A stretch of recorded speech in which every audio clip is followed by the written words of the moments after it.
In his maiden speech at the United Nations General Assembly on Tuesday, President Donald Trump painted a dark vision of a world where every nation stands alone and cooperation is transactional and motivated by self-interest rather than shared values.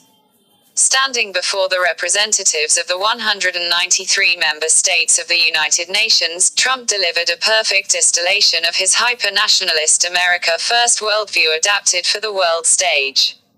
As President of the United States, I will always put America first. Just like you, as the leaders of your countries, will always and should always put your countries first, Trump said to a round of muted applause. The centerpiece of Trump's speech was the idea that every nation is best served by embracing its own independence. Strong sovereign nations let the people take ownership of the future and control their own destiny, he said.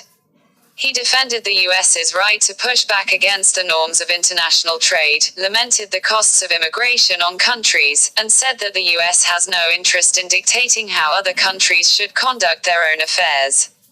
Trump declared that the key question for the nations of the world today is, are we still patriots?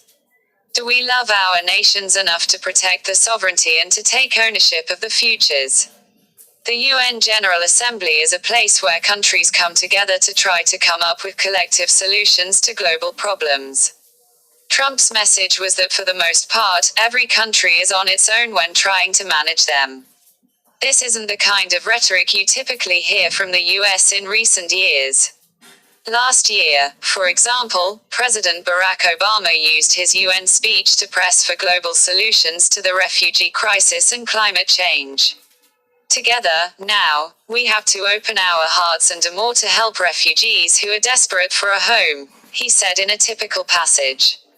Trump, by contrast, called for policies that will keep refugees close to the regions from which they hail instead of calling for nations around the world to open up the doors to more of them.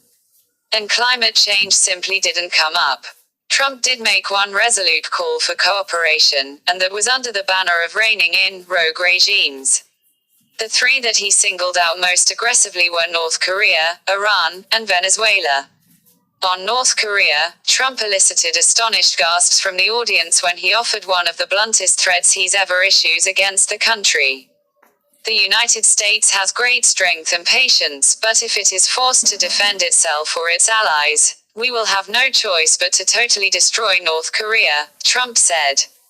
Thanks for watching these videos. Hit like, subscribe our channel, and yes, don't forget to share with your friends.